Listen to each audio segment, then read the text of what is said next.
ఆనలు ఎక్కువైనా కష్టమే, తక్కువైనా కష్టమే. పడాల్సిన టైంలో వడకున్నా కాలంగాని కాలంలో వడ్డా నష్టమే. అసలే వడకున్నా వ్యవసాయానికి నీళ్ళ తిప్పలాయే. కాలువలకు నీళ్లు రావు, బోర్లు పోయవు. అట్లాని ఎక్కువ తక్కువ పడితే ఊర్లే చెరువులు కాబట్టే. అట్లాని గింతే వడాలే, గంతే వడాలంటే మన చేతులున్నదా? ఎప్పుడెట్లా పడేది, ఏమయ్యేది తెలియదు.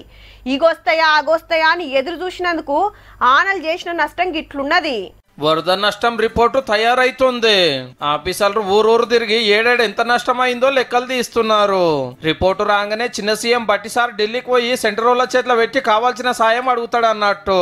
ఇక వాళ్ళు పైకం పంపే వరకు ఎన్ని రోజులు పడుతుందో తెలియదు కాబట్టి మన గవర్నమెంట్ ఇప్పటి మందం కొంత ఆసరైతుంది.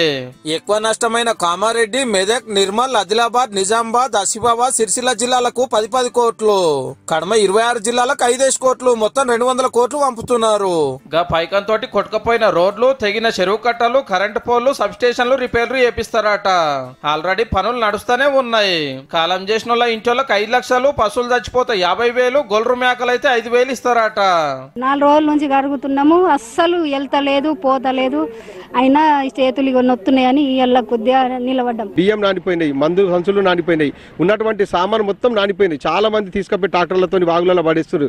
చెత్త అంతా తీయడానికి 2-3 రోజులు పట్టింది. 2.5 లక్షల ఎకరాల వరి, పత్తి, మక్క పంట లాగమైనాయి అని అందాజా లెక్క వేసిండ్రు.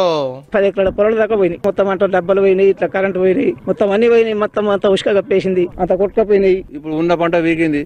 దాన్ని డెవలపింగ్ అయినట్టు 1 ఎకరానికి 50,000 రూపాయలు ఖర్చు అయితే అది డెవలపింగ్ అవుతుంది. మళ్ళీ డేమేగా అనిపించింది. చెట్లు బిట్లు కొట్టుకపోయావు, అన్ని డబ్బలు, కరెంట్ డబ్బలు, బిరాన్ డబ్బలు అన్ని కొట్టుకపోయినాయి. ఇక ఎటు చూడండి, కాళేశ్వరం బ్యాక్ వాటర్ పుణ్యాన్ని ఎంత నష్టం జరిగిందో మంత్రి వివేక్ వెంకటస్వామి సార్ పోయి చూసి రైతులకు ధైర్యం చెప్పిండు. ప్రాజెక్టు కట్టిన మంచిర్యాల జిల్లాలో 10 ఏడు ఇదే కోస. మా బ్యారేజీ కాడ నీళ్లు బ్యాక్ వాటర్ ఏ రకంగా పోతాయో కూడా వాళ్లకు ఒక శాస్త్రవేత్త కంటే ఎక్కువ చెప్పే రైతులు ఉన్నారు ఇక్కడ. పోయినసారి మాకు నష్టం జరిగితే ఏనాడు టిఆర్ఎస్ గవర్నమెంట్ లో జరగని నష్టపరిహారాన్ని ఎకరాల 10,000 130 ఎకరాలకు ఇచ్చిన ఘనత మా వివేక్ సార్కే దక్కుతుంది. టిఆర్ఎస్ నాయకులకు బుద్ధి రావాలి. ఈ తాపకు కూడా పైసలు ఇస్తాము, 10 ఏడు బ్యాక్ వాటర్ తోటి ఇట్లా మునగకుండా కరకట్ట కట్టిస్తామని మాటిచ్చిండు మంత్రి సారు. ఈ ప్రాజెక్టు డిజైన్ తప్పు చేసినాడు కేసీఆర్. ప్రపంచంలోనే అందరికన్నా పెద్ద ఇంజనీరు, 80,000 పుస్తకాలు చదివిండు, ఆయననే సొంతంగా కూర్చొని డిజైన్ చేసిండు అని చెప్పి ఆ రోజులలో